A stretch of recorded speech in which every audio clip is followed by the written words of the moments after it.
బహూనాం జన్మనామంతే జ్ఞానవాన్ మాం ప్రపద్యతే వాసుదేవః సర్వమితి సమహాత్మా సుదుర్లభః.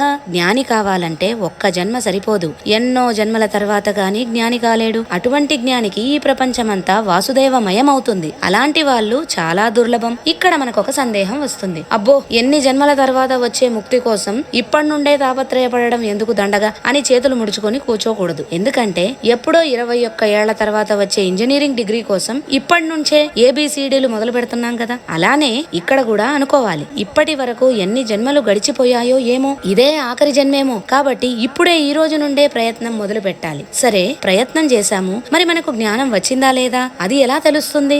అటువంటి జ్ఞానికి సర్వం వాసుదేవమయంగా కనపడుతుంది. కాబట్టి రాగద్వేషాలను భేదభావాలని వదిలిపెట్టి అందరిలో పరమాత్మను ఆత్మస్వరూపుడిగా చూడగలిగితే మనం కూడా జన్మరాహిత్యానికి క్వాలిఫై అయినట్టే. అది ఈ జన్మలోనే